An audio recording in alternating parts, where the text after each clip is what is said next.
Ladies Um, and gentlemen, welcome to the crowded Headspace. I am Peter. I'm Ken here, and currently right now is May 23rd, 2023 of 2:11 PST. Damn. Sure.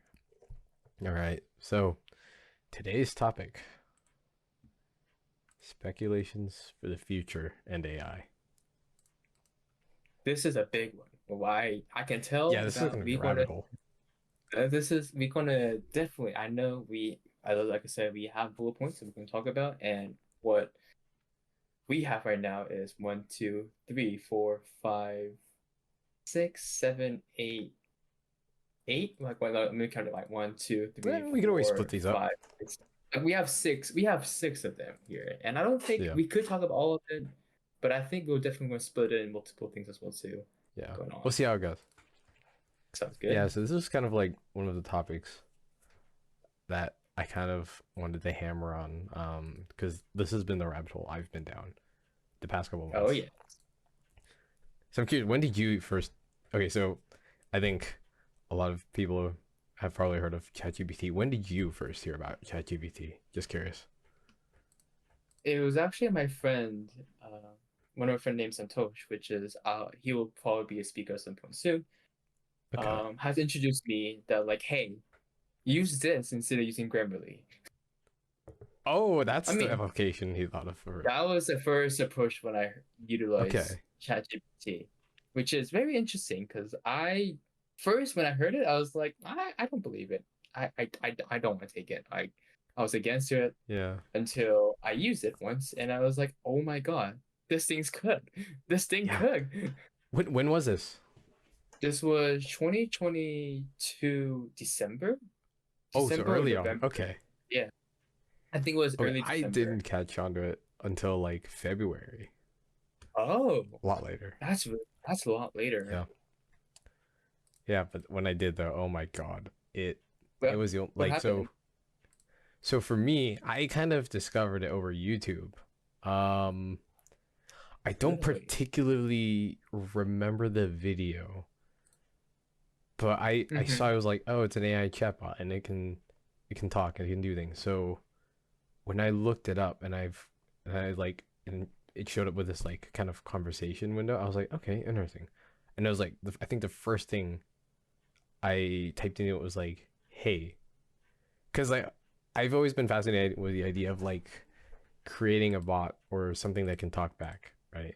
And so Right. it's like I took the conversation approach. At least when I first Interesting. was introduced to it.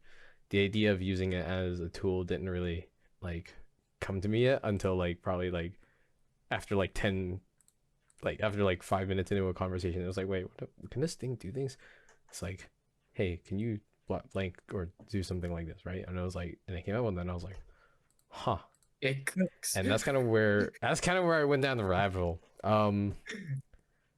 Yeah, no, because okay, what's crazy is I'm not gonna lie, like, so my degree, as I mentioned in our last podcast, like, is gonna be focused for, so it's gonna be applied CS with a focus in AI. Right. I'm gonna be completely honest. So I've always been fascinated with AI, but the thing is though, it never became an obsession, if that makes sense, until Hmm. this rolled Hmm. around, and I was like, the potential is rather limitless. Because like you're thinking about it, ChatGPT, right? How does it communicate? What does it input output, right? Language. It's based off a large language model, and so something that I realized is, what's our main form of communication? How do we transfer knowledge? How do we convey ideas? Words.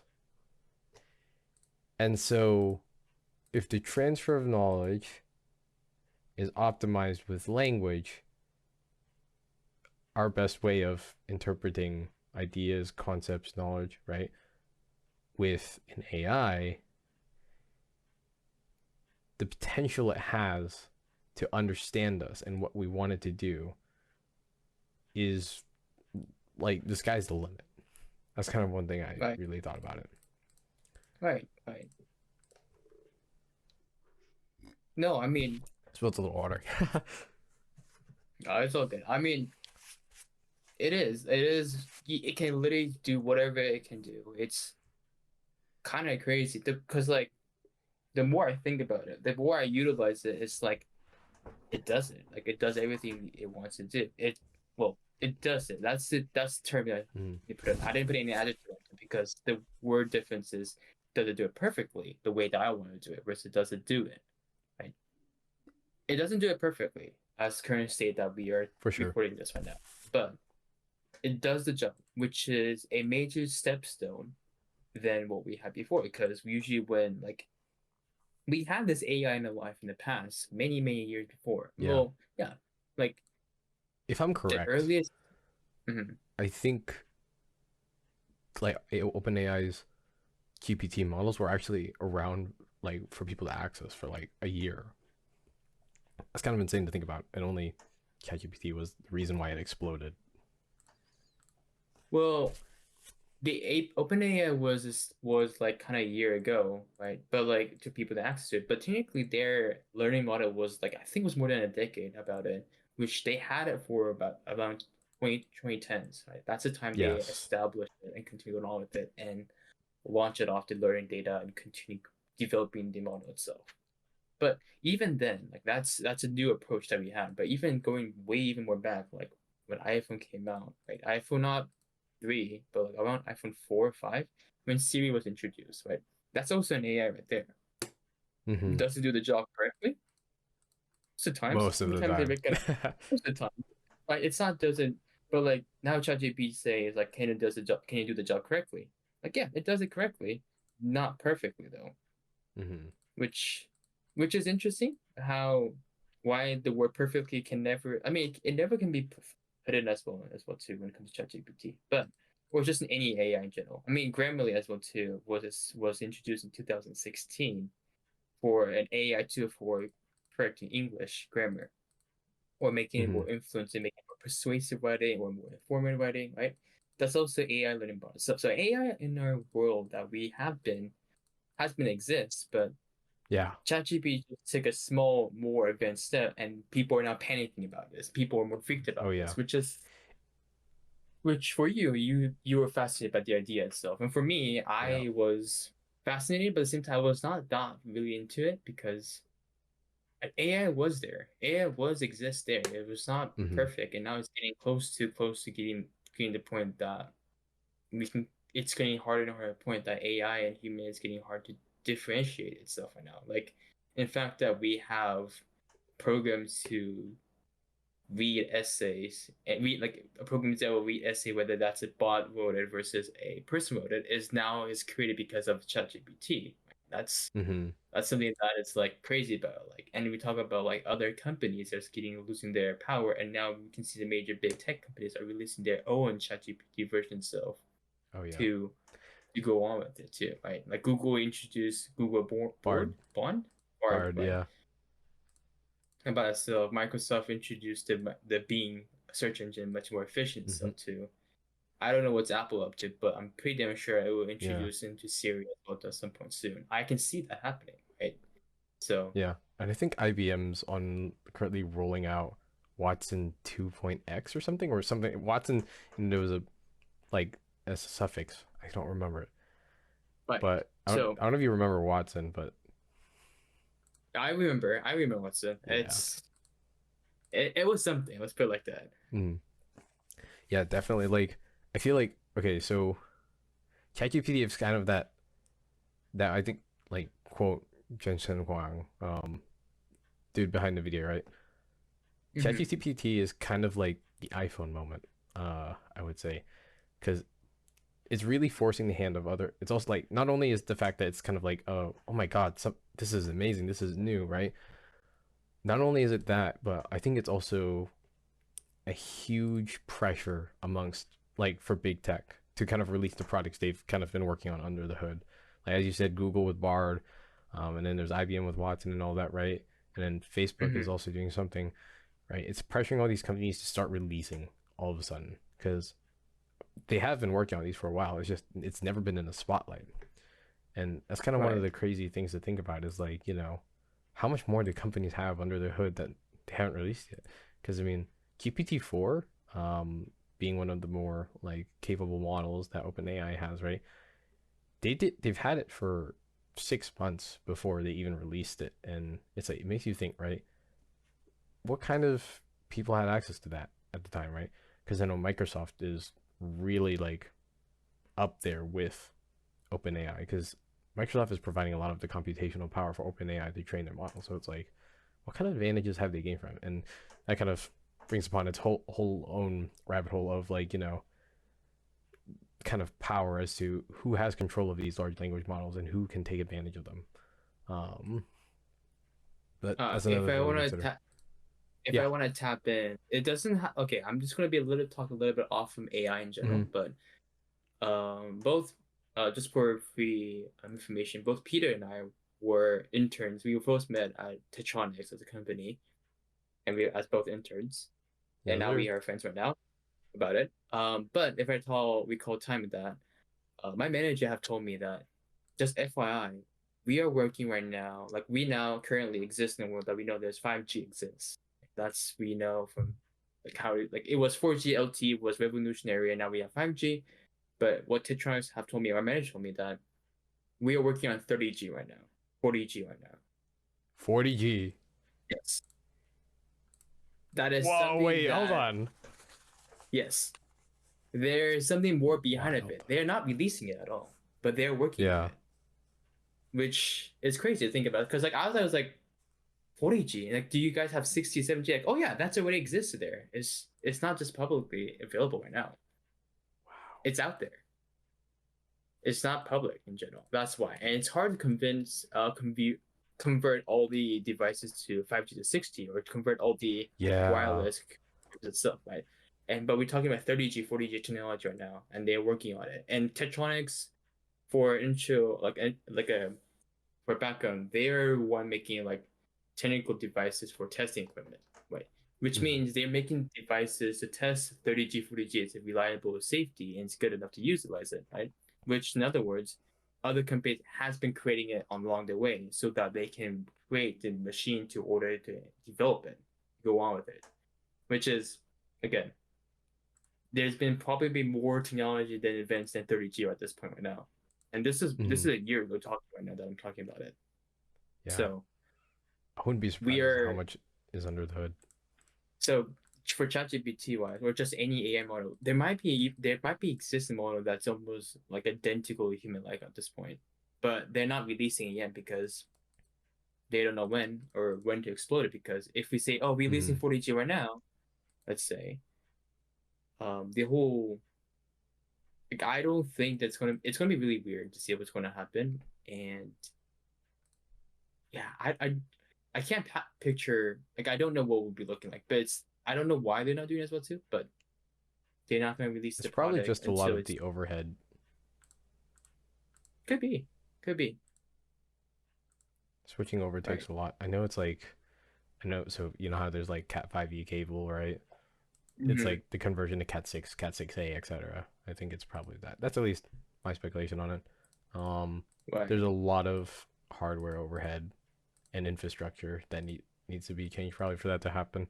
The question is when it'll happen, and also how much money will be put in by governments or other organizations to actually convert our systems over. Uh, Right. but yeah, I mean, What? it always makes you think, how much do we not know? Oh, we know nothing. Like we like And it's it's also like for me like this is just like so along the side of now we are moving really fast, like really fast. I even as a computer science major who's into technology a lot cannot even catch up right now.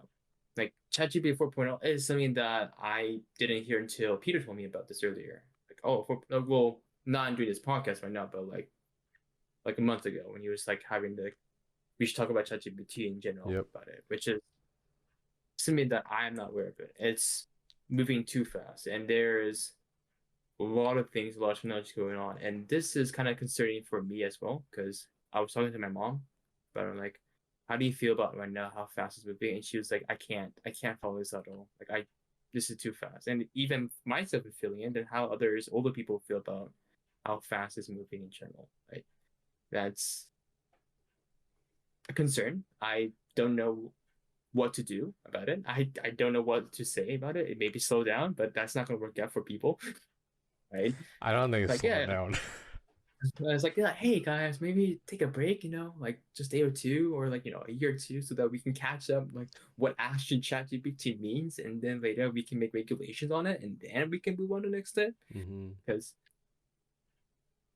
I mean, yeah, regulations though regarding ChatGPT right now is it's there's nothing like There's nothing there. even there's nothing there, and also like just taking just one technology behind it, gig economy right there. That's also there's not much regulation as well too. They're working on it to pass things right now, not even Mm-hmm. have establishment yet. So which means there's a lot of regulation, there's a lot of things going on, and I think we're just going too fast that even the law or ethical concerns of whether it's ethical or not is even the right move. Like Yeah. it cannot be turned point. Is that one of the things that we're talking about here? Yeah. We can literally jump around this list wherever we want. Like Okay. it's free reign. We go at it if we want it. Yeah, and what you said I think brings up an important point, right? In terms of regulation, right? There's really nothing there right now. Like all of this is kind of taking the world by storm, and at least for the older generation or people who aren't as caught up in tech, right?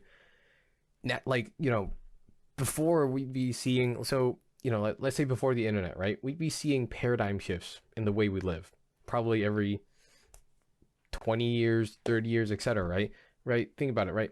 Before the internet, let's take for example, there's probably something between then, but let's take the example, the personal computer, right? That was like probably a 20-year gap between, I don't know exactly, so don't quote me on that, but when the personal computer rolled around from Apple or another company, right? And when the internet was a thing, right? Like what's the gap between there, right? That's probably at least I think 20 years or something.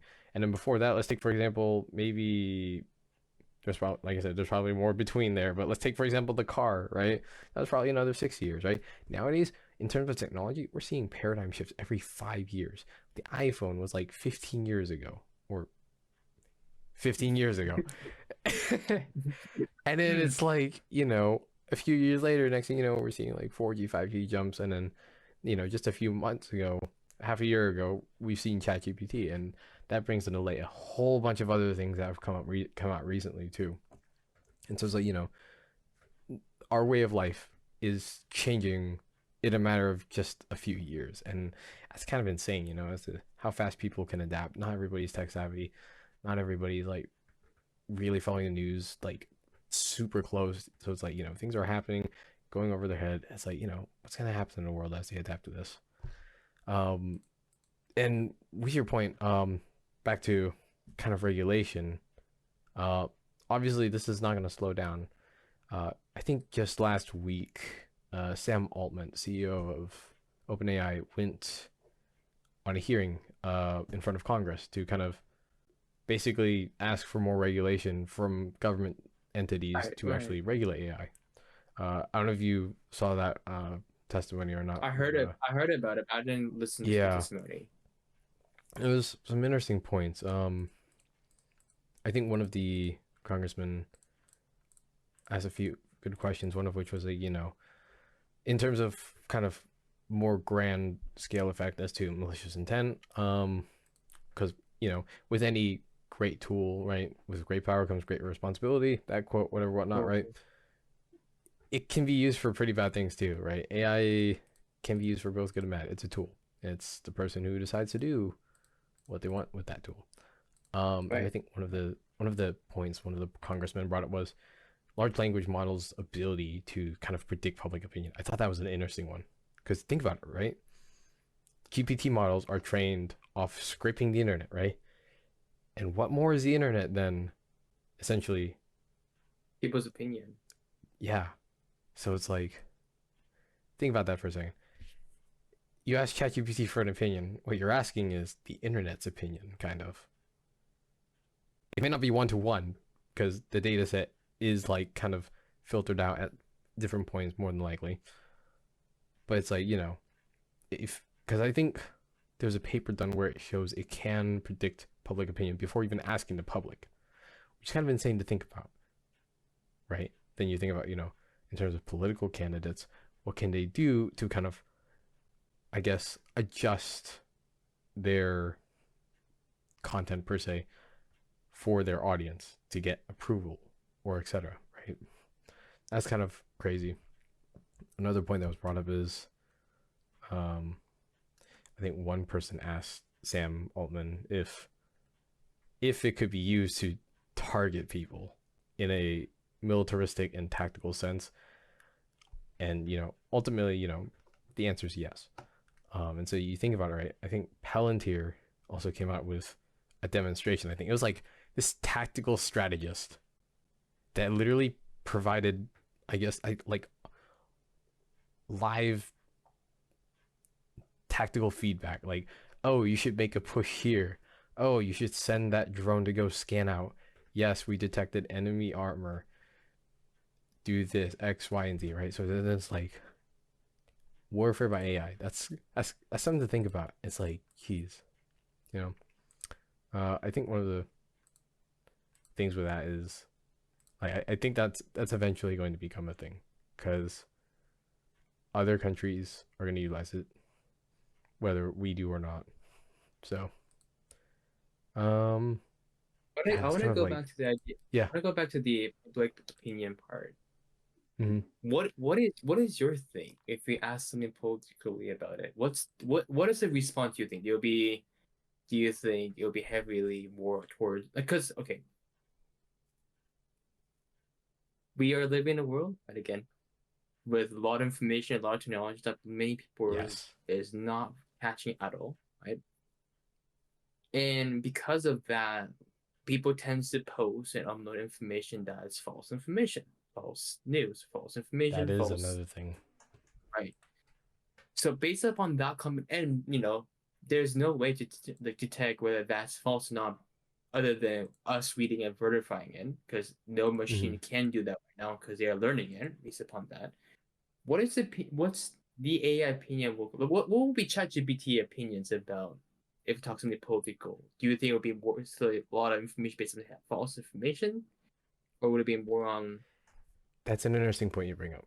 So with that, obviously, if you just ask ChatGPT straight up, it'll probably like hit you with a disclaimer. Oh, we don't have political opinions and whatever, whatnot. But if you do ask the raw model and like without filtering, then Mhm. that is actually a fine question. Like, where it'll get, like, as to how much of its data set was falsified information and how much of that will it believe.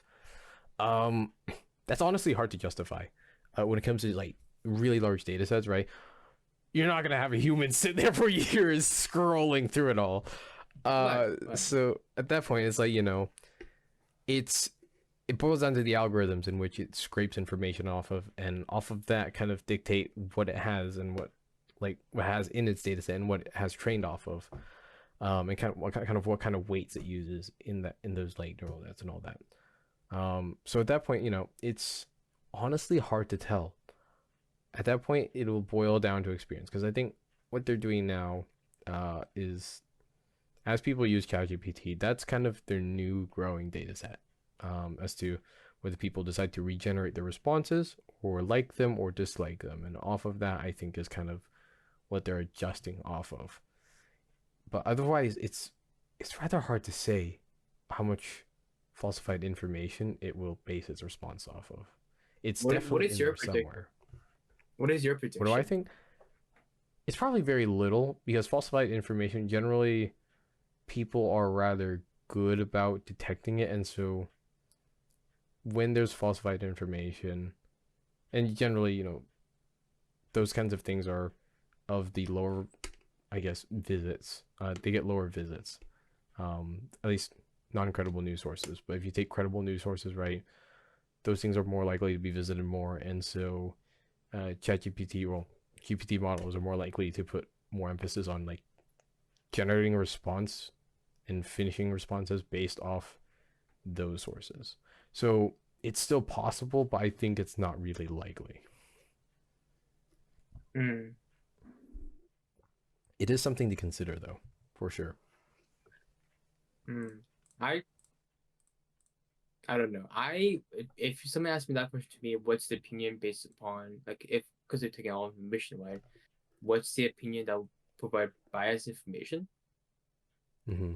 Uh, that's falsely leading. I think it's up there. I think it's definitely up there. Like the word credible, right, that you just mentioned, it's credible news resource. What if that news report that had published is false information? Of course, we would detect that. Of course, it would go on with it, but that data still exists in the world. That still exists in online, no matter what it is, even though it's teared down and removed from it. Right? Mm-hmm. I don't know. I think there's a, like you said, there's a bit, but I think it's a bit more, in my opinion. I think it's, if you say it's a bit, let's say like 5%, 6%, let's say, I think it's more That's like still a lot. 20%. You Oh still wow. think Okay. 5% is a lot?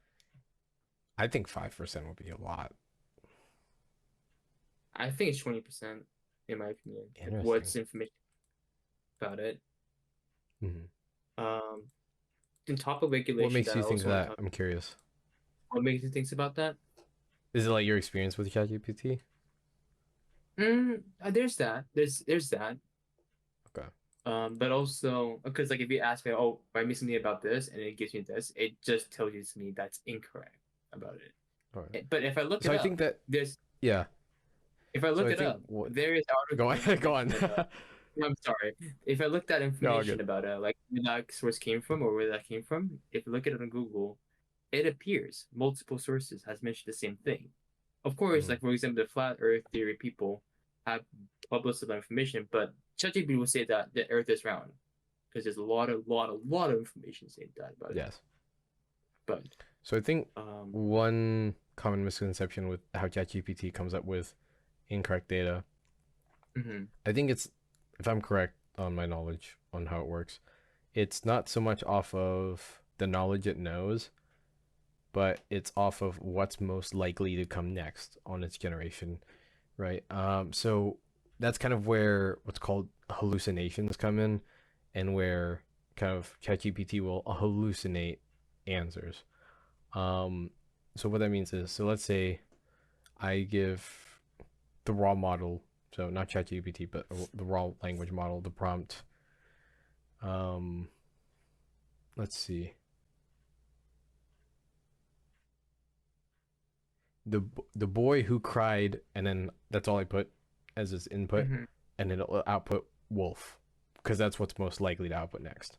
Not because it knows that's the answer, but based off the previous text, what is the most likely word to come next? Wolf. And the same thing applies to larger phrases. If you type I am or like that, right?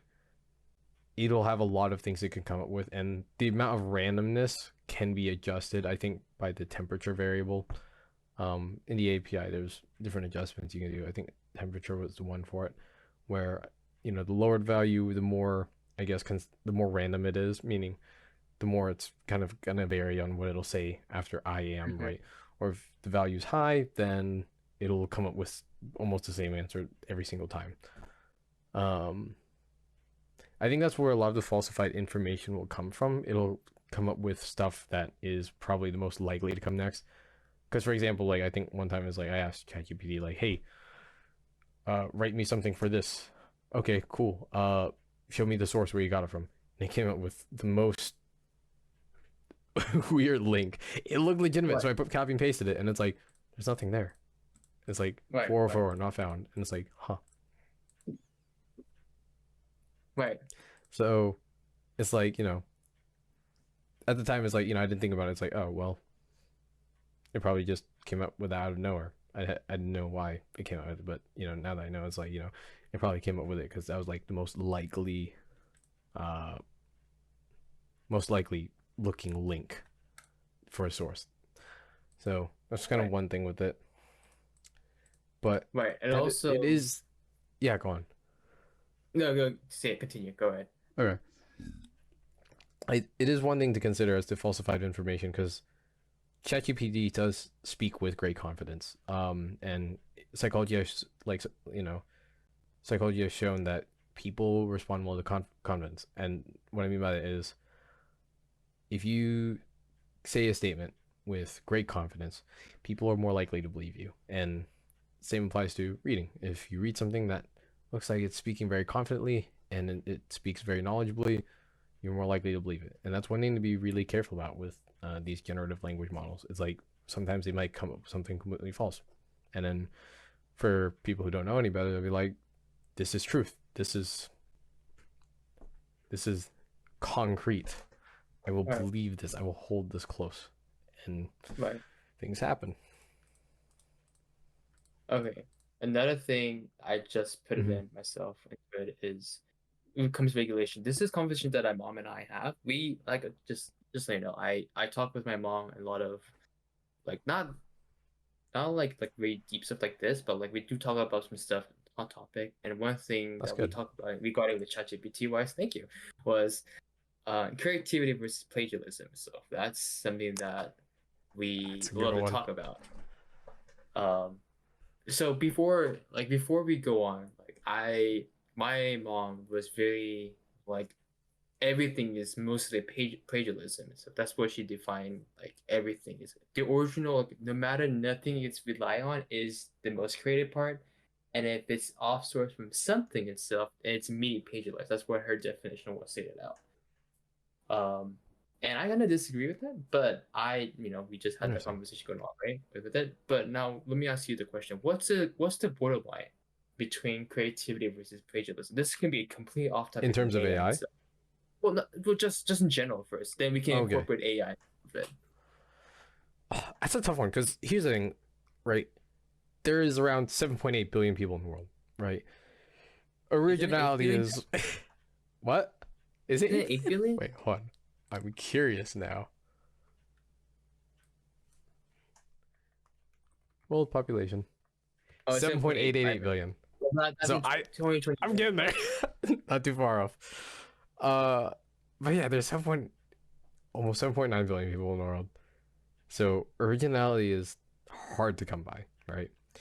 You have a thought, chances are somebody else has probably had that thought too. That's just the reality of it. Now, and at least I'm just gonna quick sidetrack. In terms of those things, when it comes to entrepreneurship, a bunch of people have ideas. How many actually work towards them?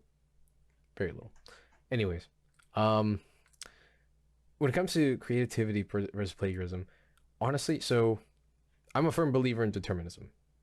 So I'm gonna take this with a philosophical approach. Determinism meaning basically, everything has a cause, right? I'm here today because I said, hey, let's talk about AI today for our podcast. Why did I say that? Because we're doing a podcast. Why are we doing a podcast? Because you came over and we talked about having one. Why did you come over? Because you're a friend. Everything, it goes way back. It's kind of Is the a chicken and cause. egg Is thing.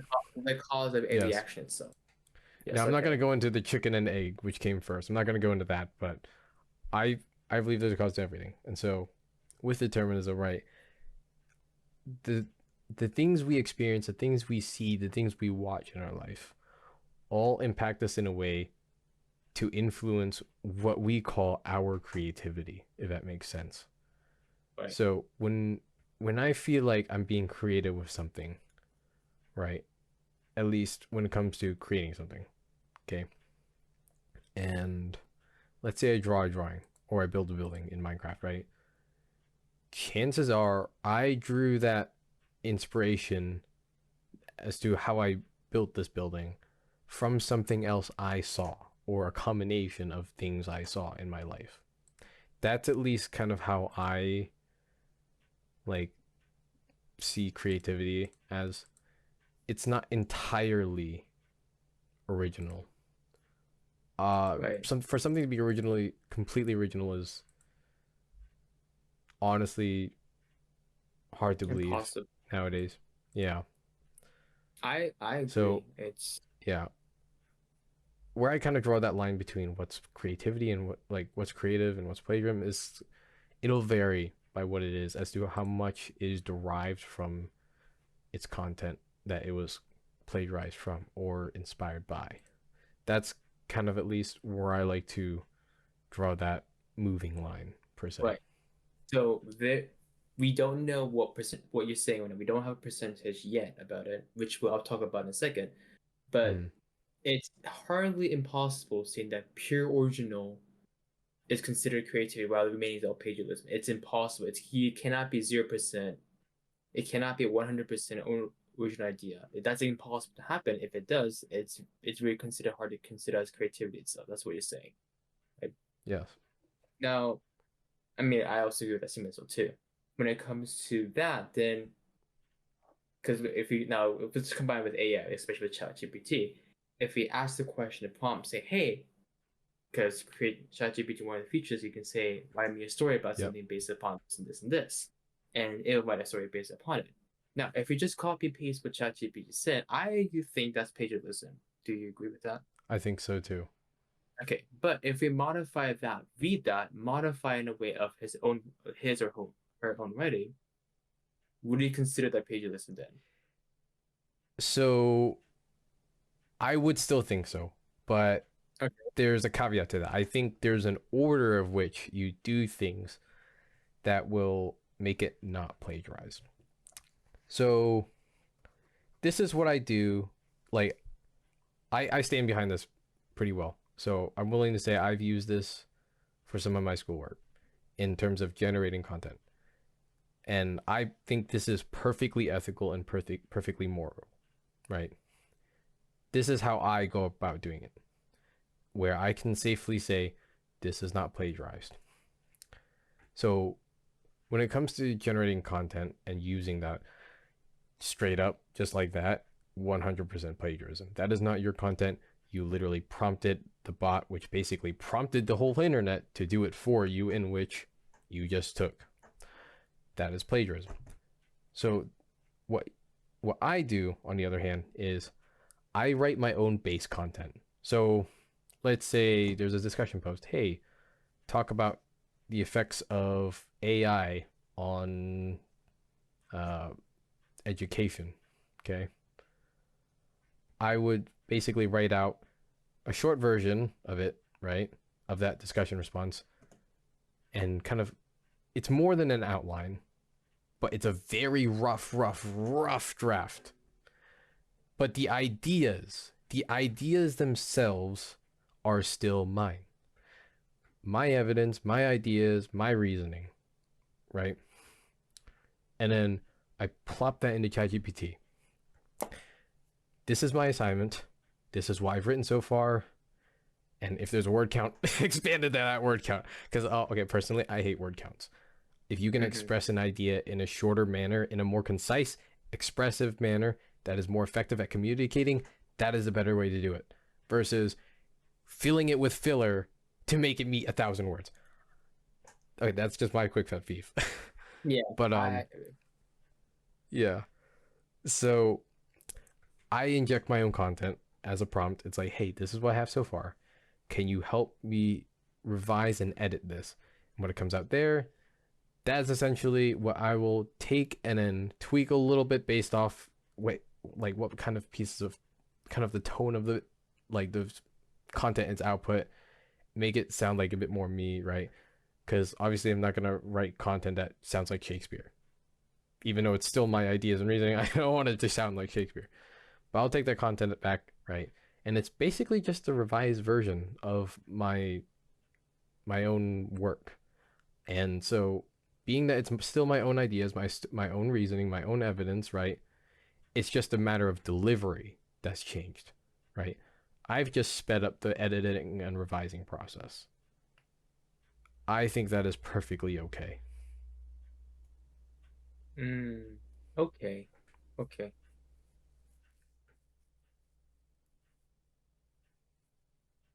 And that is how I personally do things. Okay. Because we have a different point, not us put like that. I still consider that myself as plagiarism in my opinion as well too.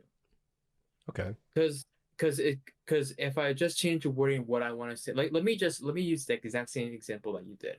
Instead of you wrote Mm, rewrite that what you wrote here, let's say I'm gonna use a different model. I'm gonna use a different prompt. Let's say I'm sure. gonna one of the assignments that I had to do for last term for or less semester based on people who are in semester based schools. I had to write a ethical analysis regarding two organizations and what can one organization do better based upon the second organization itself. I selected Twitch and YouTube, how Twitch can improve their stakeholders, or they can improve their stakeholders and how they can communicate better going on with it. I had that idea going on in my head. Okay. I gave that idea to ChatGPT as an outline, not even writing it out, saying that I want to write an ethical analysis of Twitch and YouTube as a comparison using these Mhm. models that I have known that's been proven to use it, that's good enough. And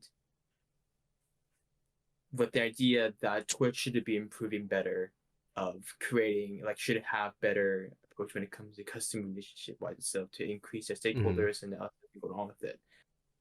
Um, and it wrote me out what it is.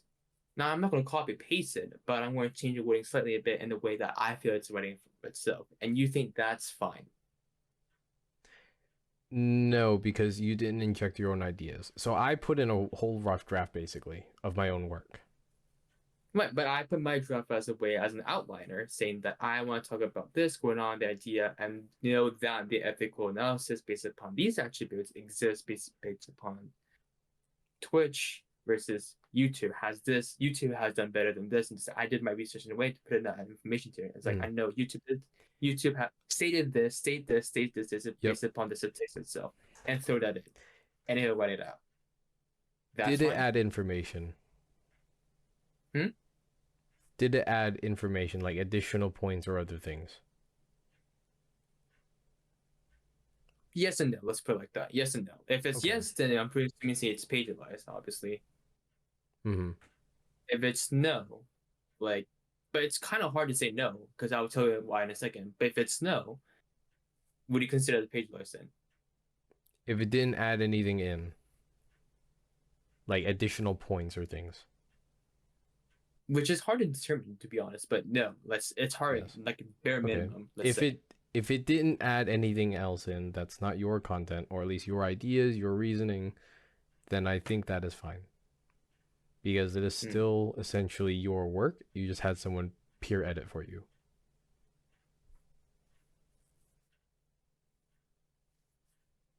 Okay, okay.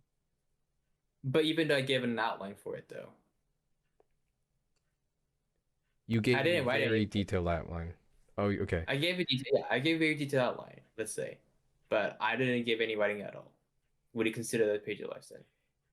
That I wrote It's it for me. hard to say. It's hard to say. It ultimately will depend on if it adheres to your ideas and how much you've given it in that outline. If your outline is purely like basically an extrapolated rough draft that is down to like down, I guess the details basically down to the bone as to what you want to talk about and your reasoning behind things and your claims, your evidence, everything, right? If that is boiled down to that, right, detailed to that extent, then I think it's fine. Um, that would be the equivalent of me basically turning my rough draft into like every sentence of my rough draft into like bullet points. Okay, okay. Because like I personally believe still, as my opinion, that it's still pagealized because the wording choice between these transitions itself, the wording shows what you think about it, how it's going on, or how to talk about it, right? Could differ the meaning behind it too. Even though the meaning Mm-hmm. behind the sentence is the same, the transition between these two words of these two, it's like these two concepts or these arguments itself could change the audience reading. As we talked about earlier, the way how writing is more confidently could change the audience reading instead of reading more or not passive, more assertive, right? Reading that, having that True. writing side itself, right? Which Mm-hmm. cause people to read having more thoughts like, oh, writing more confident is more likely to be this person who knows will be better than who doesn't write Mm-hmm. confident about it and stuff, right? And ChatGPT will eventually write it more confidently for the essay, even though it's an outline stuff, which that makes me think like that's plagiarizing because I didn't provide any confidence in it. That's the additional point that ChatGPT inserted stuff of writing confidently. So would you say, at least in your opinion, at least, would you say it's the writing skill that ChatGPT adds? It's something additional that before didn't have, right? Like if we have our actual outline we're going to talk about and throw that into ChatGPT and say, write me about this, it's going to have transition lines itself between that, right? Mm-hmm. Even even though it might not add any information into it, it will have transition lines, and that could cause people to read differently than what if I write it in The a different way. delivery. Yeah, Yeah. and that's in my That's an opinion, interesting point. because that's in my opinion, it's not my feelings, it's not my feelings itself, it's the AI feeling that comes along with it comes to Mm-hmm. plagiarizing itself. That's why I think in general, the only use that I use for ChatGPT that it seems reasonable, that it's not plagiarizing its own idea, is actually writing the entire thing, throwing that in, and saying that, hey, fix me if any grammar exists. That's the only thing I use it for schoolwork. And if it's grammar issue and all of it, I look into it, review it, and see that's not my writing style. Cut it off. Versus, oh, that's my writing style. I'll put that in. Mm. That's it for myself. That Interesting. seems fine for my line of like, that's fine. But if it goes beyond that, I was like, ooh, that's a bit of Okay. support. But again, Yeah. you and I have a different perspective, wise itself, which I I'm agree. curious. I I want to understand. ask you one thing. Go ahead. So compare these two situations, okay? Mm-hmm. You so let's take a rough draft for example. You have a very rough draft, not an outline, but a very rough draft. Okay, Sure, let's put it like that. and you follow my process. So I'm curious. Do you think my process would be considered plagiarism? Like putting that in, revise and edit this. If there's a word count, try to make it meet without changing the core content or adding content. How do you know it's not adding content or moving content? I would It's read over it and see. oh, you read over it, obviously, right? Adding content, what does that even mean, right? Adding So content. adding more claims, points of suggestion. Let's see. Any more pieces of evidence to back my claim? Uh, other other factors as for reasoning, um, ideas, stuff like that. Okay, sure. Well, I agree. If it doesn't add any point content of just that itself, and based upon that rule of sets that that's not adding content and go on, that's not plagiarizing. That's for sure. But Okay, interesting. when it because the word of adding content stuff for me is adding emotional into it on top of it. Adding emotional What if it writing does delivery. change the delivery though? The content doesn't change, but the delivery does. Yes, that's plagiarizing, straight up. Okay. Now, what if contrast that with, let's say you had a peer review it. Your peer looked over the paper. Hey, you should try writing this in a more persuasive tone. Try using this transition. You'll sound more confident. Would that be Right. plagiarism if you made those changes? Well, which okay, the difference between ChatGPT versus that is because there's a reason why that person doing this way. And you, if someone asks you why do you write in this tone, you can confidently say that I wrote this way because of that, because people have reviewed it or not. But ChatGPT is like, oh, this. Like there's no reason behind why you had to write it that way. Why I think that why I think the AI So a level thought of that personal understanding. yes. And if you like Okay. so when it also comes to the bottom itself, when it comes to math equations, I honestly think that you can give the like if that person does not know the answer, right? I'll just give that person the answer of what it is. But Mm, that's not learning itself, and that's just cheating. But if yes. that person can understand how to get that answer by the concept itself, that's not cheating at all.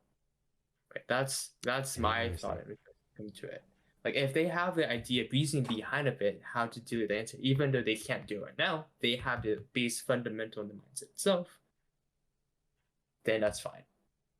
If they can't have a reason why you wrote in that way, that's plagiarizing right there. You off something based upon it. If someone told me that, oh, because of this, you write it this way will give you increased persuasiveness, yeah, go ahead. That's fine. That would make sense. And then you use that opinion to write it based upon it. And that's why peer review is great.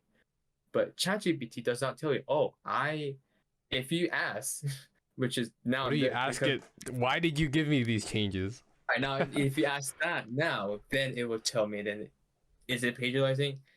Again, it's in the air. That's why it is hard to cut the line between AI, whether Yeah. it's plagiarizing versus creativity. And the reason why this topic has arose to my thought and also to my mom's thought in general is that there's so many people, like for example, for folks who are not aware, there's a game called Deltarune, for example, or Undertale, let's say.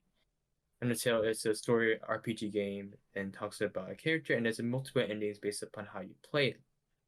And people love playing that, and they convert it into a story. It's the author has created the story, and then people wrote it into writing itself, which is, of course, agreeing the content of information itself to utilize it. Right? That's fine. And then people read that, right? I'm just using a hypothetical example. This is not actually what happened. Let's say that and throw that into the ChatGPT and say modify in a way that makes this character more finalize itself. And then they use that and they send it to the publisher and say that's my book. That's plagiarizing right there. We'll modify in a way that seems to fit their own writing itself Yeah. too. But the idea comes to the point of like what and then let's say someone else has read it, didn't use ChatGPT at all, but modified the story, their own thought creativity by their own writing itself and send that into it. Do you think that's plagiarizing versus the other one plagiarizing? Like that's also the borderline that comes into our thoughts as well too. That is a right? tough one. Right. Because like let's use probably the most I don't know if you're familiar. Do you know the movie Lion King? Mm-hmm. Do you know what is it based off from? Not particularly. It seems you're not particular, but it's based off from Shakespeare's Hamlet. Interesting. I'm not familiar with Hamlet. Okay, because when before stating that, before like the Lion King, this the movie Lion King, I would not imagine that's Hamlet at all. And the moment since like, oh, that's based off of Hamlet, it makes sense because the story plot goes, the king exists, and there's the king. Then there's prince, but there is also the uncle who wants to be the king. They murder the king and kicks out the son, the prince, out of it. The prince finds out that the uncle killed the king, and he revenges back in a way. And that's kind of what some of the Lion King's plot is, well too. It's more childish and more less toxic, less blood, less violence into it that Yeah. comes into Hamlet up to Lion King plus animal instead of people. Bit more PG. Bit more PG, right? Throw that in. But do you think that is plagiarizing versus creativity? That is the tough one. Because when I asked that to my mom about that, she said that's plagiarizing. When it comes to storytelling, storytelling's a little bit tough. Because lessons taught in stories are archetypes, and archetypes are kind of archetypes. They're things that are kind of known like over the course of time, right? Like for example, a skull. The symbol of a skull is an archetype. A symbolic one at least. Mm-hmm. And lessons can fall into very similar boat. At least I feel like. So it's tough to say because are you familiar with the hero's journey? Yes. Yes, Joseph Campbell. Oh wait, hold on. Actually, it's perfect. It's right here. I was reading this. I haven't finished it. Joseph Campbell, Hero with a Thousand Faces. Yeah. Yeah, this dude has gone throughout the world to study different stories and kind of notices a pattern through them, the hero's journey. And so it's like, adding on to kind of the topic at hand, right? It's like a lot of stories will kind of follow that. And so at that point, I feel like it's a very large gray area as to what will be considered plagiarism. And at that point, I feel like it'll boil down to the creativity aspect as to the presentation, kind of, as you mentioned before, the delivery of like an essay or something. So it's hard to say as to how much of it does ride on the back of its previous work that it comes off of. Mm-hmm. It's a gray area. It's difficult to define. But we throw in the regulation on top of it to have having a clear line on a gray area to cut it off which one's plagiarized, which is creativity on it. when it comes to To story telling. quantify it, I don't think is possible. It's going to be a case by case basis, I feel like, and that'll be something for like people to judge over time. Which that leads to the next point. Because of that, and so many people sending so much stuff to publishers about it, many Mm-hmm. people in the publisher are having so much work to reading over with it because so many people are sending so much copy, so much writing they write using AI, obviously, on top of it. So, while there's a and people and then because of the publisher asking more people to be joining their team to get more people to read it over so that they can have the better flow and going on, which means there's a job rise there. And we Yeah. also see a job down right now. For example, data analysis right now is not looking good at Oh all. yeah. There are some industries that are definitely going to like blossom or like suffer in the face of AI. Uh, Education is one of them. Data science. I feel like data science is going to survive because like AI is heavily based off data. Data science is going to Um, survive, but data analysis is a question mark right there. that's an interesting one. Speaking of that, like recently, ChatGPT also released Code Interpreter, which Oh no. I don't know. There's a video. It's insane. It's pretty insane. We're talking like 3D visualizations, and you can even ask it for a unique visualization that probably hasn't been done before, and you can see crazy insights and all sorts of data. It's insane. I will link you a video later. Ooh, That is absolutely it's crazy. Actually, here I'll link you it right now if you want to take a peek or skim through it. But I'll yeah, be down to uh, over it. I kind of want to hop on to like the very top point as we do this, right? ChatGPT has a bunch of plugins now. It's kind of insane. Um, Even though like some things are still paywalled based off of ChatGPT Plus, and that kind of brings you another thing is like what kind of divide are we seeing as to who has Mm-hmm. access to these things? Let's see here. I think it was this guy. Really? I just got Yeah. Oh geez, that's loud. Yeah. So check this out. This is amazing. You can skim through like the video itself and just the images, but these are things ChatGPT came up with, like Oh those different no way. virtualizations. Yeah, it's amazing. It's crazy, right? So something to keep in mind: ChatGPT is not just a language model. It's the language model that's hooked up to a bunch of other tools that OpenAI has come up with, and ChatGPT is just that interface that allows you to interact with all of it at once, based off what it needs to do. So Yeah, yeah. Based yeah, upon this, it's the it's crazy. data analysis is not getting a job at all. Yeah, So thank and it can God. also come up with like special insights as to the data you give it. But yeah, all right. Yeah, back onto like what industries will blossom and die. Oh, this is I want to crazy. talk about a Okay. little about how education will be affected by this, because obviously, like, oh boy, education is gonna get the smack into the face. Like some companies, uh, let's take Chegg for example. I think it was like 3 weeks ago. Chegg's stock went down like 50% in the face of ChatGPT, right? Because it's like the notorious cheaters out there aren't really going to Chegg anymore when they can just, hey, ChatGPT, what's the answer to blank? It's like, Right. dang.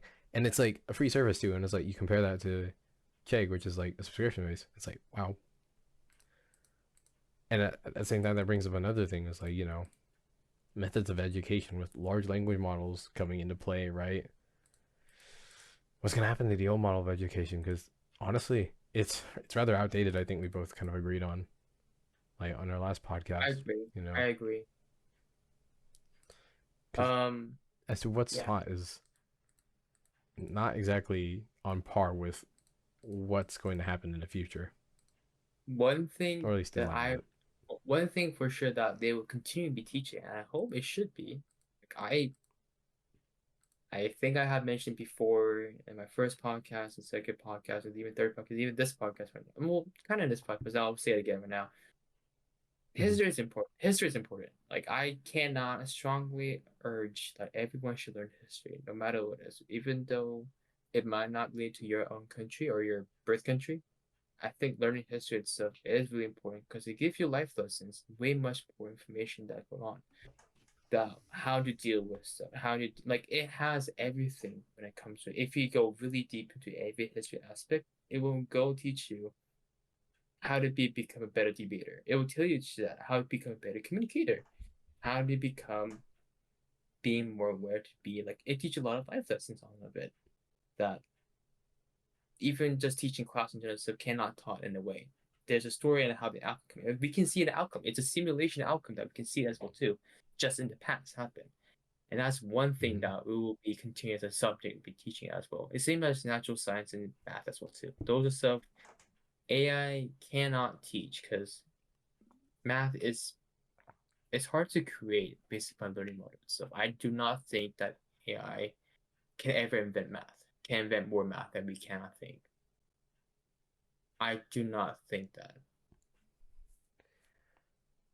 To an extent, I feel like. Um, I Like think that'll ultimately example, depend on how good reasoning gets. for example, let me look up the YouTube video that I watched about. Uh, Sure. yeah, I think it was 2x+3, was it? Or 2x plus 3? it was two. There was something like x minus 3. It was something When it with comes to writing like math, what was it? when it Can't comes to remember. math, I But feel like it might be out of the scope of language models because language models will just base it off of previous work done by humans. right. 3x+1. That's why 3x+1. That 3x plus 1. Konzela conjecture. That's the other name itself. I can show you the Mm, link. What's about it? sure. But what this theory? What's this math? Oh shoot! I don't know how to use a keyboard apparently. 3x+1. How it goes on with it is This is we are saying there's an exists rule that there's an infinite like, the number will go one. infinite. It will always go to pattern of was it two? Well, there's a pattern that will always lead to no matter what number you start beyond with it. But there's no way to prove it, right? Because math at the end of the day is proving. It's all based upon proving. Yes. So we learn in discrete mathematics that if you can't prove it, it's just a theorem. It's not real math that we can't believe easily onto it. And I do not think ChatGPT cannot prove it that humans have not Interesting. thought about based upon it too. Mm, So I think when it comes to math, that should be taught, and natural science as well too. Science cannot be also again created or discovered. It has to be it cannot be created or cannot be creativity go on with it. As ChatGPT has creativity, but it has to be discovered. There's a terminology we use, discovered or proving it when it comes to math or science, natural science, mm-hmm. not just any all science, natural science only. That it's going on with it. Other parts, yeah, it's going to be hard. It's going to be hard what education will be teaching in general. I Yeah. like in Korea right now, at least that I know. Back in when I was, using the word back in my times. Back in my times, I was learning just We're old. how. Yes, we are. Fun fact: we are 20. I am 22, turning about to turn 23 within 2 months. But 22. we're God, old. I feel old. But back in time that I was when I was in elementary school and middle school, we just learned the most basic like all the fundamentals class that my parents have taught in the past as well now. But if I ask elementary school students right now in Korea, what are you guys studying? And even my cousin, who is like, how old is he right now? He is like, I can't think of the number. He's like probably 8 years older. He's younger than me. Mm, He's like, I had to learn coding. I had to learn coding when I was in middle school or elementary school, or and even as other kids, they do a lot of coding. They do a lot of like technology involved with it, right? Which is kind of scary to me, kind of interesting to me, like yeah. how like I think there's a high demand when it comes to education, when it comes to technology involved with it. But again, as we talked about earlier, Chegg is going down. Grammarly is also going to go down as well too Oh yeah, for sure. because how the model they're using right now is Hmm. it's just AI writing for better writing grammar skills, but ChatGPT can do that, right? So, Yep. but honestly though, like as of right now, I personally use Grammarly Premium right now a lot than ChatGPT. Even though ChatGPT is a free source to use for Same grammar here. check, I use Grammarly way much more because it's more, it's not reliable. It's more like the way how they write it, it seems more natural as a human writing instead of Hmm. an AI writing. Because I can see sometimes when I'm reading it, it's like, that's not how I would write. And I throw that to Grammarly and say, hey, write this in a way.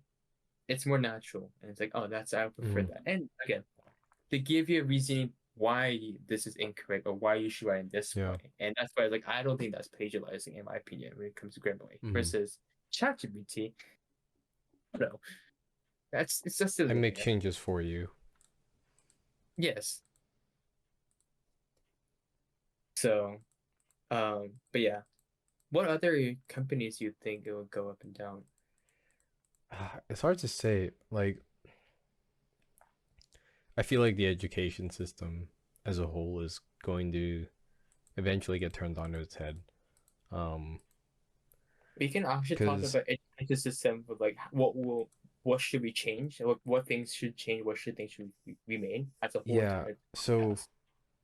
my thoughts on this, just like real briefly, I think as language models get better, especially at least with post-secondary education and possibly even K-12, we might see kids getting their own personal tutors eventually. Because at least when it comes to simple subjects, right, and like you're kind of like your elementary algebra, your even up to calculus, right? Until you're getting up to advanced stuff like theories and stuff like that, or just very once you get into the rabbit hole of something, then obviously it'll still be people taught for a long time. But I think eventually people are gonna get their own personal teachers. Like teaching is gonna become a lot more personalized to each student, right? So And you saying that everyone's going to be homeschooled? classrooms will disappear. And Ooh. the scary part about that is what happens to the socialization aspect of school. So I'm saying it's So like it's like, how does yeah, I know that's what I'm really iffy about, right? Because it's like people can't. I think people will eventually learn better that way by having their own personal teacher and tutor. But the thing is, though, do what's gonna you happen think to the so? socialization aspect? Do you What? think so? Do you think so that have everyone will eventually will learn better by having their own individual tutor? Do you To an think so? extent. To an extent, right? Right. You can have basically you can have your own personal teacher baby you, like literally just know how you're doing at every point, how it can help you, right? And like what parts you need improvement on, what parts you're doing well in. It can personalize a whole curriculum to you, right? Not just what's that thing called? What's that thing called?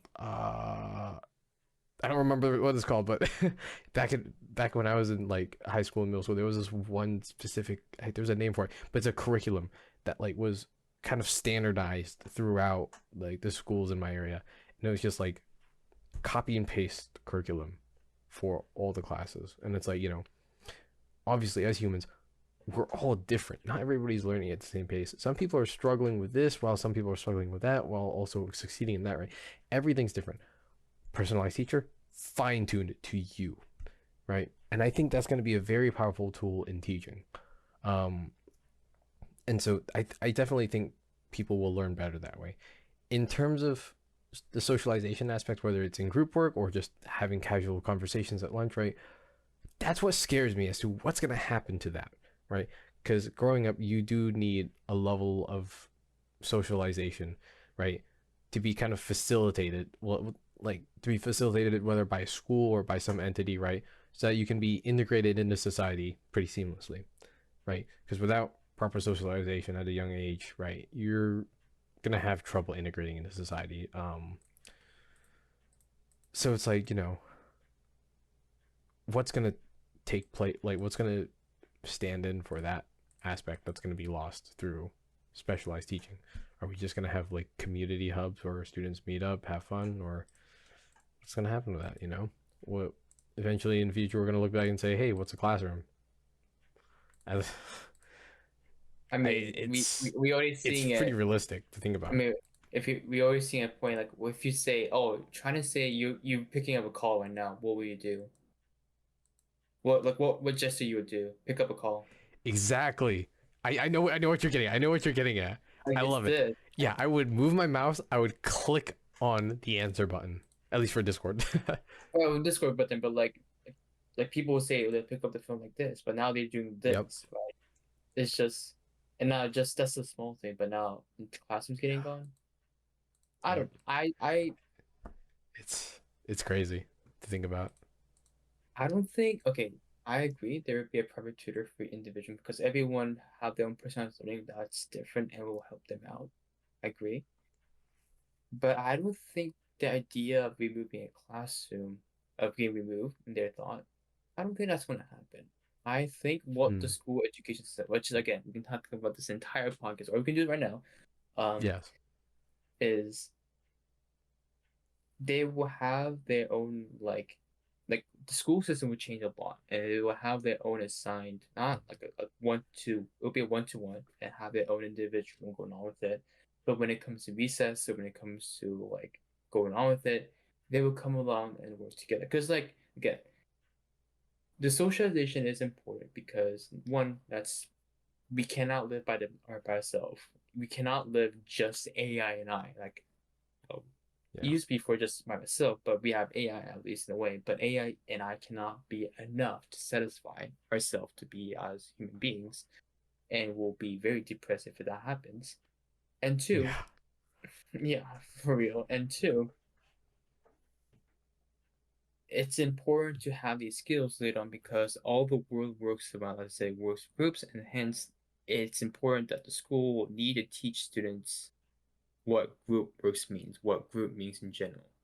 And hence, even though they Yeah. don't have a classroom to interpret the social aspect, they at least need to teach the idea of what groups means. And I think Mm-hmm. to order to do that, they need to establish a classroom or room area, a room that has group. We call it group room. In other words, a classroom, right? So think it'll still be there. It's just going to look very different than what we used to be. Like we used Oh to yeah. go to like if you go back to high school, we used to go to class who teaches that topic in a classroom with a bunch of other students.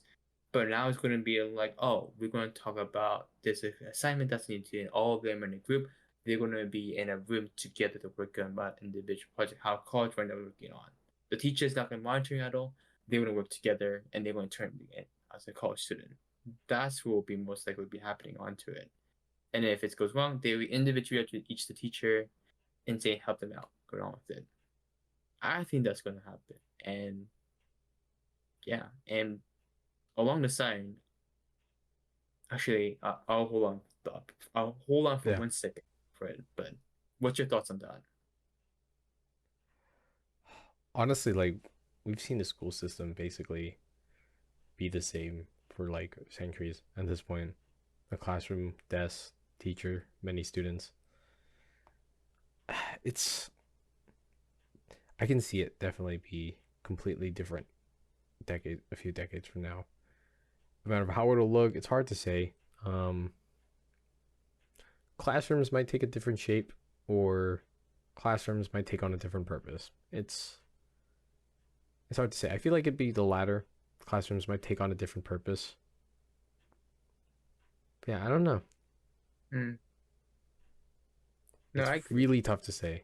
But we do know that it will change. Like, Yes, as for sure. technology is changing the world, changing like if one thing is changing, the other things should follow along the side. And technology is changing a lot right now, which other things will change eventually. Like Hmm. there's even words that at some point soon religion will be gone as well too, right? That'll be an interesting one to talk about. we can hold on to that as well too. There's a lot of things like with speculation in the future. Oh But one yeah, thing I was talking about in terms of education, one more thing is thoughts on like online school. Like, do you think that would be online school more? Do you think that would be? as like your whole education, or Yeah, the whole education that you've been. I mean, that's what we talk about kind of in a way about it. But like, yeah.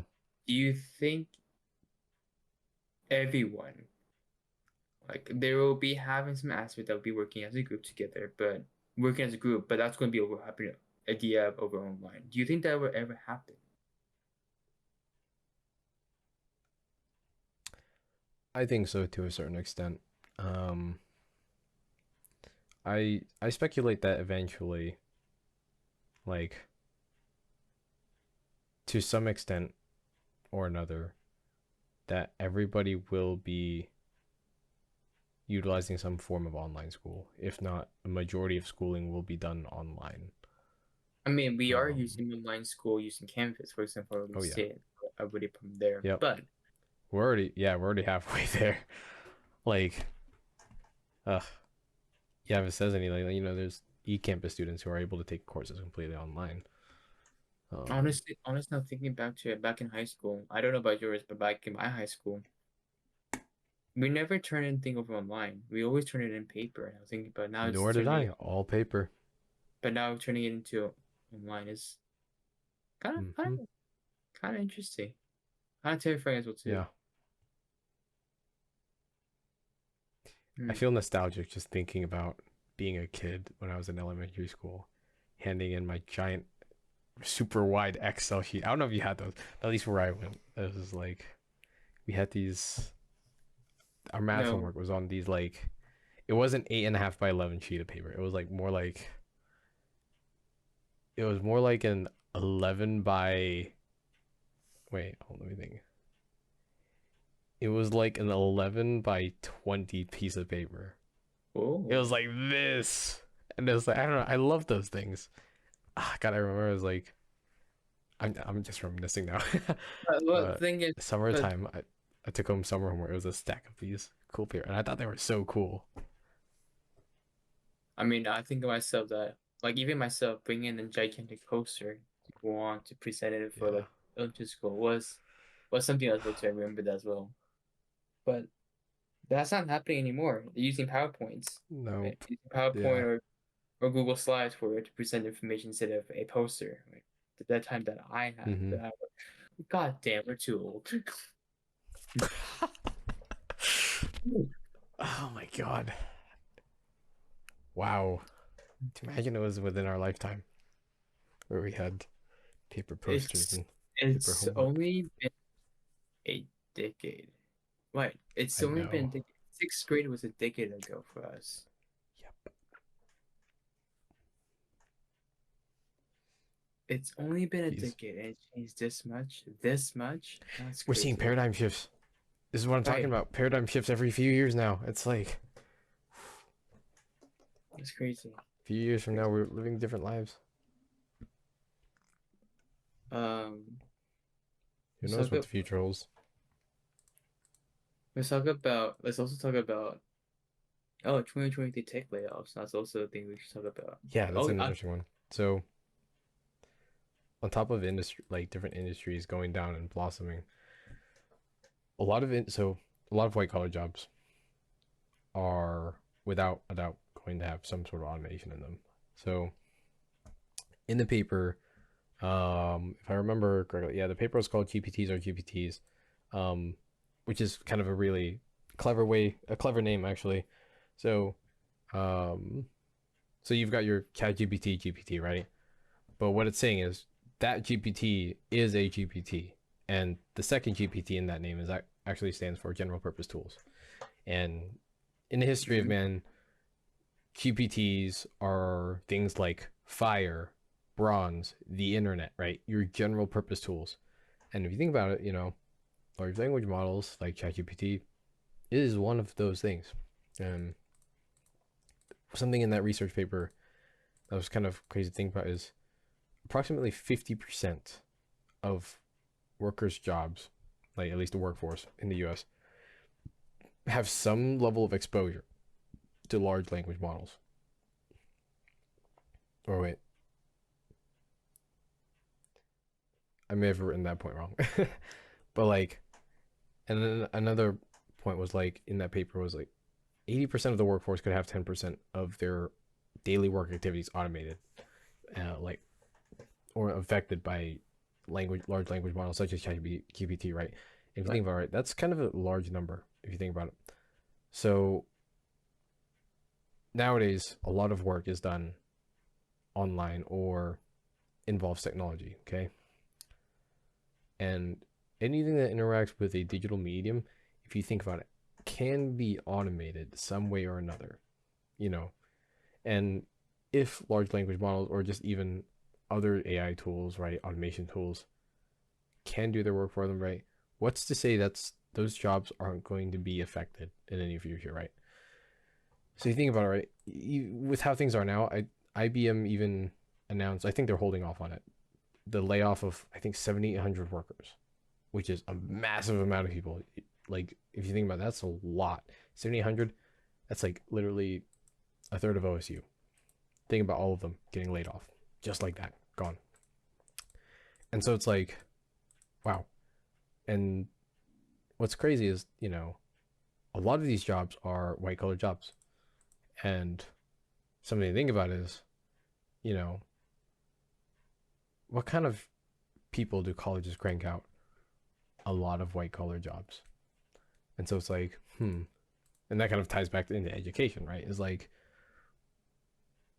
is the method in which are we being prepared for to go into the workforce adequate or in line with what's changing in the future? It's like, I don't know, hard to say.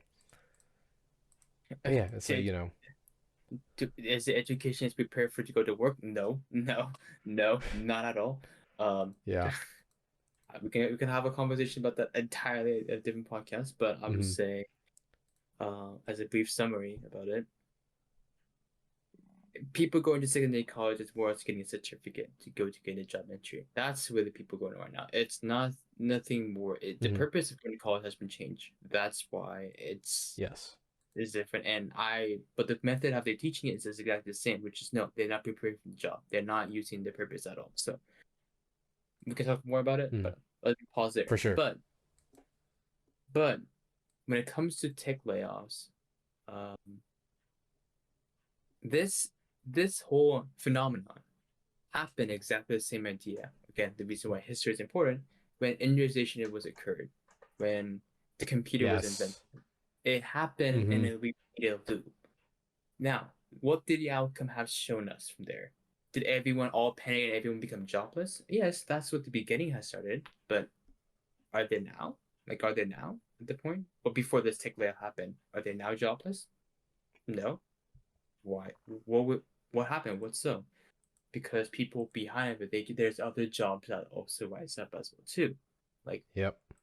we don't know what job's going to be. These people that are afraid about being laid off. They're unsure what the future's looking like. But there's a future for Yep. them. They'll have job opportunity for them. We see in history, like industrialization of automation exists, and people are like, "Oh, those man labor work is not going to be gone. Oh my god, what's going to be? I'm going to be jobless." However, you can be a Mm-hmm. manager or a safety controller of those automations working properly enough, or you can be a quality insurance now. You can also continue to make quality insurance based on a machine control itself to see what it's working on. Mm-hmm. It will be either a modification or you can be one above or one below doing that. I see these job positions going to go on. Now, ChatGPT or the AI in terms of how they're going to change the job in this market, I can't tell. Like you can't tell, I can't tell, we can't tell what we'll be Oh looking yeah. like at all. But Mm-hmm. it will happen. It will change the perspective. It will change. It will open new jobs. Well, like I said, data Yeah. analysis, as I talked about, is going to die. It's eventually going to die soon. Like there is software out there. There's a lot of things out there. It's dying. And that's the point Mm-hmm. that AI will have a model to create great data visualization without having the Yep. knowledge of it that we need to know. But that means that there's someone above us need to control that in that process. So that could be a new job opportunity, or controlling more people Mm-hmm. to have better acumen of creating the data model itself. who was a former data analysis who has knowledge can incorporate that to the model and be more accurate enough so people can rely more into it. That's another job opportunity for them as well too. Yeah. Right. So And it's a go on. variation. It's a variation or a new job opportunity that we don't notice. While some job will Mhm. lose, it's just they need to relocate going on. Now, the biggest problem that we have here, and what makes it different than the past histories of those phenomena of going on in this, is, to be honest, is the population size that we have on Earth. Back in time, it was easy to modify it or get into a new job itself because there's not that many people going on with it. But now, as we see that how the population is going up and up and up, there's we like even now like before ChatGPT came out, like people were having trouble getting jobs after college and after college graduation or just even just in general.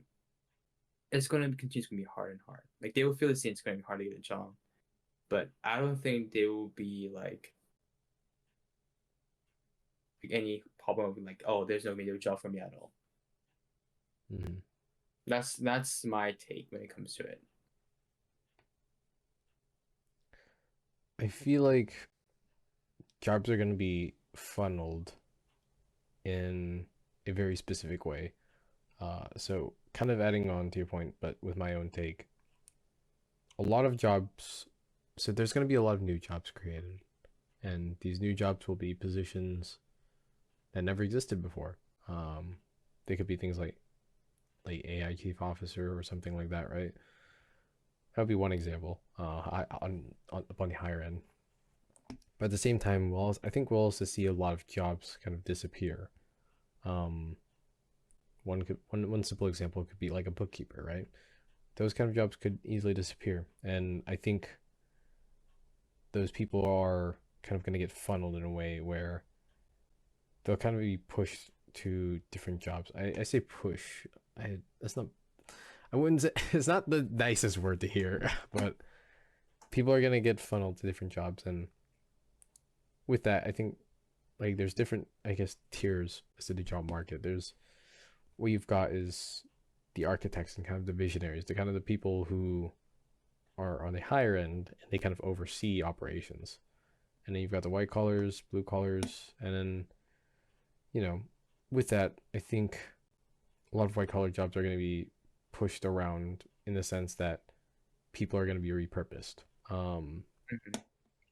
as to finding new positions that they can do. And sometimes, depending on where you're at with a white collar job, you might even be pushed up into an architect or a visionary or something like that, right? To oversee operations. But, honestly, like people aren't going to be completely replaced yet. Um, I think that's one of the biggest things to remember. But I think a lot of jobs, the job market is definitely going to shift like tremendously, without a doubt in my mind. And with people not being replaced, what will happen is they won't be replaced completely by AI, but more likely than not, they're going to be replaced by, or actually, well, some will be replaced, but and then for people getting hired, people who are more likely to get hired are probably going to be ones that know how to use AI tools to kind of assist them in their work. Because it's like let's say you want to hire a bookkeeper. Do you hire the one that's good at bookkeeping but does it slower because they don't know how to use a computer, or do you hire the one that is pretty good at but can also use a computer and can do it tremendously faster, right? You know, I personally would hire the one that can do it much faster. I probably shouldn't have added the do it good part. Let's assume they both do it the same, but one knows how to use the computer, one doesn't. The same can be said with one who knows how to use AI tools to assist in their work and one who doesn't.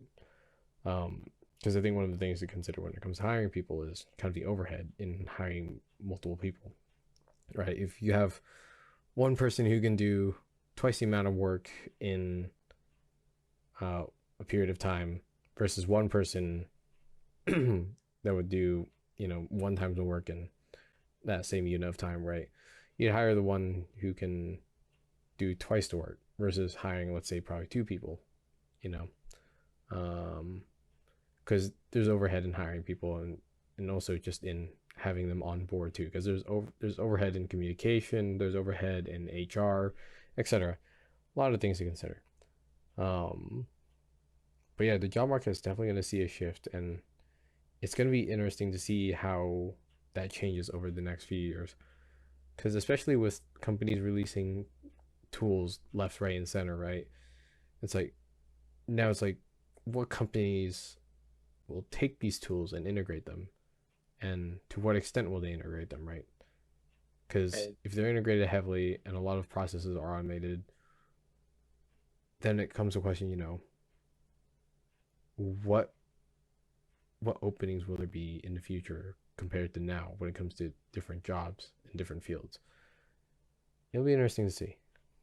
I know, I agree with that. For folks who's concerned about jobs and don't want to do, I know one thing for sure that that job will never ever will disappear is product manager. That is for sure will never disappear at all. Product, That depends. I mean, just a manager in general stuff, a manager of people to control. Not even product manager, just a manager in Oh general. yeah, A project manager, that's what I might just say. That will never disappear at all. It might be it will disappear for it won't be disappear, but it might be just converted as a temporary position and it will be something else. But that position will never gonna go away long time soon. Um in I terms feel of like it might, given enough time. no, it will get like I don't know about okay. For enough time, I can see that it won't be considered as a full-time job anymore. It will be considered as a part-time job. But I do not Yeah. think it will be completely gone. There's somebody to even with our like senior captain project or stuff, there's always a team leader to control the team in a way to go on. And that's a project leader, project or like project leader, a project manager will do. And that's a part-time job they can do as well. Like, I can see that will happen at some point soon. Right now it's a full-time for many um, positions, but it would be a part-time at some point. Um, along the side, alongside the job market of within those, as we especially see a lot of tech layoff right now. What are the like for people who's pursuing right now computer science? And this is actually the reason why my one of my friends want to join as an audience, but it's, we're talking late right now. Want to join this podcast is why what AI, what computer science discipline they should focus on so that they have a somewhat secure job position. That is definitely a consideration. And for me, when I heard that question, the top thing that came in my mind was cybersecurity. Like cybersecurity will rise a lot in a way. He doubted, but I think it would go up. But I want to hear your opinion. What's your I think thoughts on? so. You think so too, right? Yeah, Like, I think so too. Um, yeah, and I think so for the reason that eventually, as AI grows, to an extent, cyber attacks will be assisted by AI in some way, shape, or form. Whether that's in creating viruses or whether it's trying to figure out different ways to hack a system. And so, as we become as a society, and just the whole world in general, as we become more technologically advanced, right? War, there's going to be a lot of cyber warfare that's going to happen to some extent, and whether it's at a national level or whether it's at a or smaller organizational level, right? When it comes to companies and organizations, I think that's definitely one of the bigger fields that's going to have huge growth as technology advances. I mean, That's at least my reasoning.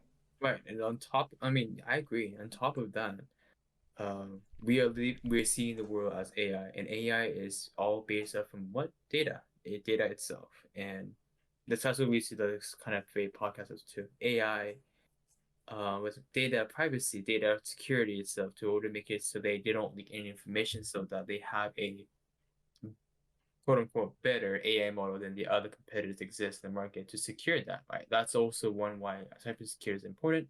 Whereas talking about leaking information that could create chaos to the entire world is also something it should be Oh yeah. secured away, right?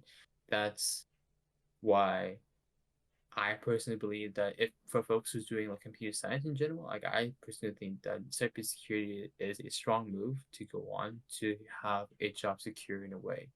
And there's a lot of jobs out there right now in cybersecurity.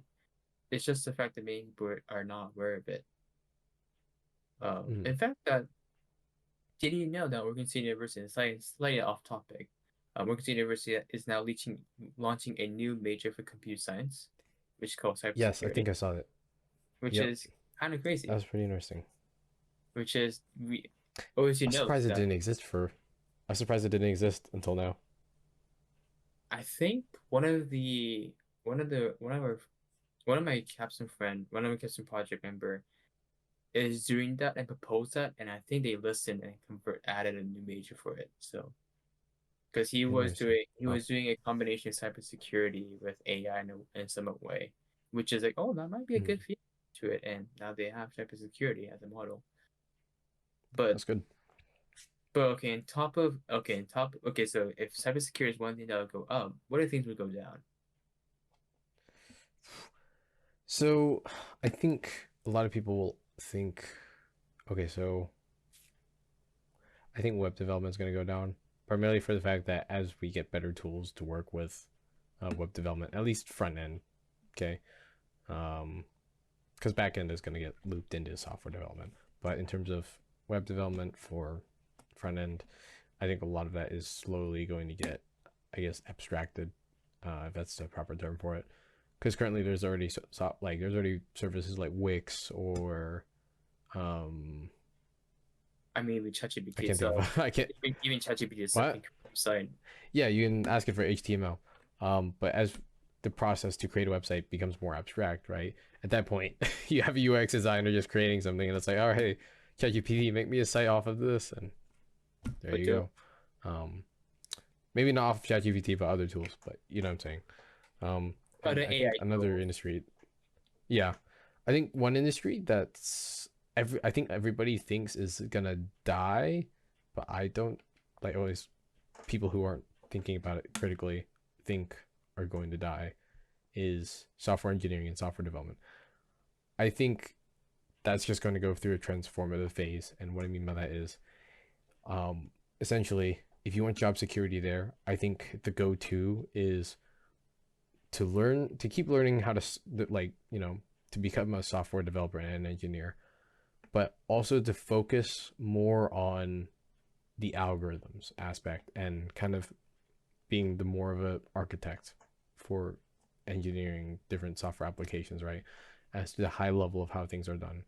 And also to kind of learn how you can use AI tools to assist in your development. I Now this is just speaking from a student who's currently going through the program. I'm not some industry pro, so disclaimer there, but that is my thoughts on it. Is if you still want to go into software development, still doable. Just make sure you have a good sense of algorithms and a good sense of what tools you have available to you to get your job done faster, more efficiently, and more effectively. I agree. Um, for an aspect for a data scientist, as what my major is focused on, and data analysis and combining both of it on top of business application. Like we talked about earlier, data analysis we see in ChatGPT or just AI engine itself that the model itself is dying right now. We've seen that people like the AI is creating those visualization that data analysis used to do, which means that area is dying. But I would still consider that you should, if you have a passion for it, to study it. But you should have on top of it combined with something else. The one of the easiest one that I like the reason I was really born to I was in between with data science and data analysis in general. Like I liked the idea of data science, machine learning language. Like it's something I was liked a lot. But alongside like visualizing and like understanding what behind of it, the math behind of it is also what fascinates me, which was I did both. But that is not going to be enough right now if you continue. And I think that adding a different discipline that's completely off computer science will add enrichment. And even any computer science discipline, adding in another discipline that's not related to computer science will add an enrichment. And for my case was business because I see a market, I see an area that technology and business people like having trouble understanding each other. They don't under business people does not understand technical terms, but technology people does not understand business terms. And I think this must be a meditator, which is hopefully me, to be coming a point to translate between those two as at least for that purpose, and also provide as a good team. We see this is I was not into the policy of politics, but we see also politics, right? Political science and top of computer science is also Mm-hmm. important. Regulations, we need that translation going on with it, going on and such, right? That's something that is important, and that will come in as a rising market as well too. Even though let's say data scientist is not rising that much, but adding that on top of computer science of machine learning models to have a better understanding so they can teach you how to make better policies onto it. That's a market right there. So whoever concerns, if whoever like, I don't want to do cybersecurity, I don't want to do software engineering, I want to do data analysis, but it's that fast dying, just combine with something else. And that's probably the pro move, I would say. And I mean, any computer science major as well. Do you agree with that, Peter? Yeah, I would say so too. Because Mm-hmm. like when you're pairing computer science or just in general two different fields, I think that's actually a really important thing to do. Oftentimes, so with how society, with like how capitalism is now, they highly reward one specialized skill. But I think it's always good to have a few general skills, or at least knowledge in two different fields. And why I say that, especially ones where you can kind of mediate between, because I know oftentimes, let's say for example, game development, right? Um, there's a position that's what's called a technical artist, right? This person knows the world of computer science, while at the same time they know the world of, let's say, game art or 3D models. What they do is they bridge that gap between those two focus areas, and the same can be applied with computer science and business in your case as well. And you're able to bridge that gap between those two knowledge sets and be able to kind of mediate developments as to what they need as they need. Feel a little bit cold. I opened my window for 2 hours. I was like, oh, I feel a little bit cold here. So Oh, don't good. mind me. Welcome back. Thank you. Yeah, Yeah. basically what I just summed up for viewers is what I summed up for viewers is essentially, right, by having someone who has knowledge of two different fields, they can really bridge that gap in a business or just in some organizational setting, right? And that can be really critical because a lot of times, when one side doesn't understand how the other side works, there comes a lot of technical difficulties. And so, yeah, I think it's definitely important that by having two sets of, I guess, being knowledgeable in two fields can be very, very, what's the word? Crucial. Tremendously impactful.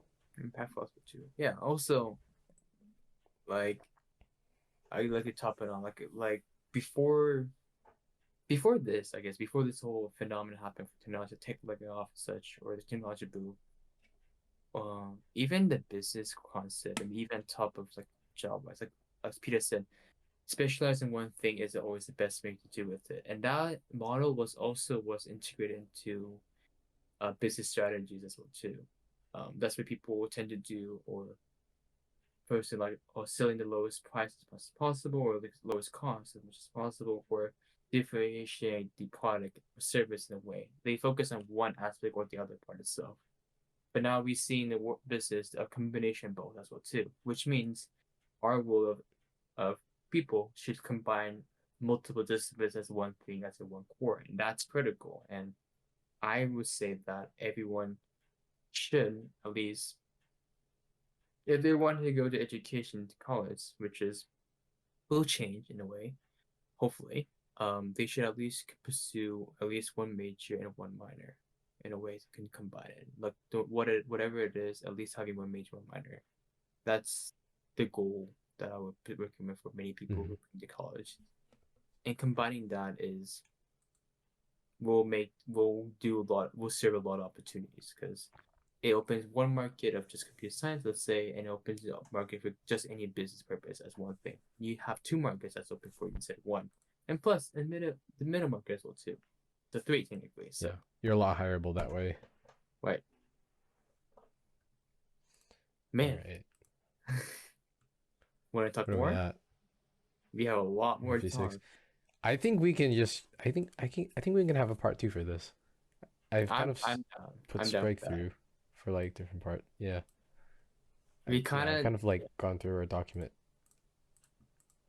yeah. Okay, we've got like 3 points left. That can be its own. Those are doable. Yeah. Um All right. for folks for a preview who wants to hear about it, we talked there's I kind of did a preview. Data Yeah. privacy wise, that's what's one thing. Vector database and LangChain, that's another one. And Oh yeah. lastly, Those are interesting. Auto GPT and AGI, which is I have no idea much whatsoever about this. So Peter, you're the one leading Yeah. me up So with this. So yeah. AutoGPT, as an AGI, or at least as a glimpse of AGI. So to preface that topic for next time, AutoGPT essentially combines a bunch of ChatGPT agents or GPT language model agents and uses them to kind of create, I guess, a Jarvis-like AI. So think about it like this: um, you send ChatGPT a prompt. That's like the equivalent of one thought, right? But if you think about it, right, what is a person? We are a stream, like at least what's going on in our minds when we're thinking about something. It's actually a stream of thoughts, one after another. It's a chain of thoughts. So what AutoGPT does is it prompts multiple GPT instances to create this chain of thoughts to accomplish a task for you that you give it. So that's kind of something that's pretty crazy to think about. Imagine just having your own Jarvis bot. Hey, go check my email. Hey, tell me what emails are important. Hey, go write an email response to this person. Hey, can you go set up a meeting with X person this day, and if they have meeting conflicts, talk to them and resolve it for you, right? Things like that. That's like very on the surface. I had more crazy ideas a while back, but I can't think of them now. But anyways, yeah. So AutoGPT, personal data training sets and context for AI, Mhm. vector databases and LangChain, and what that means for um, like software developing with AI and those kinds of things. That'll be for next time. So we're looking at, what time are we at? 3:58 a.m. We talked about 2 hours about AI Oh yeah. future by itself. Like Mm-hmm. that's crazy. All right. Oh, Anyways, I think that's where we're gonna end it here for tonight. Good talk. signing off. Ken right here. Signing off. Peter. Do you think that should be a good For ending all you for watching. I don't know. Eventually we're gonna have like some ending, but we'll see. we need We're to gonna still we'll figure it out. we need to post something about this, like the signing off part. But yeah. We'll see. Yeah. Alrighty.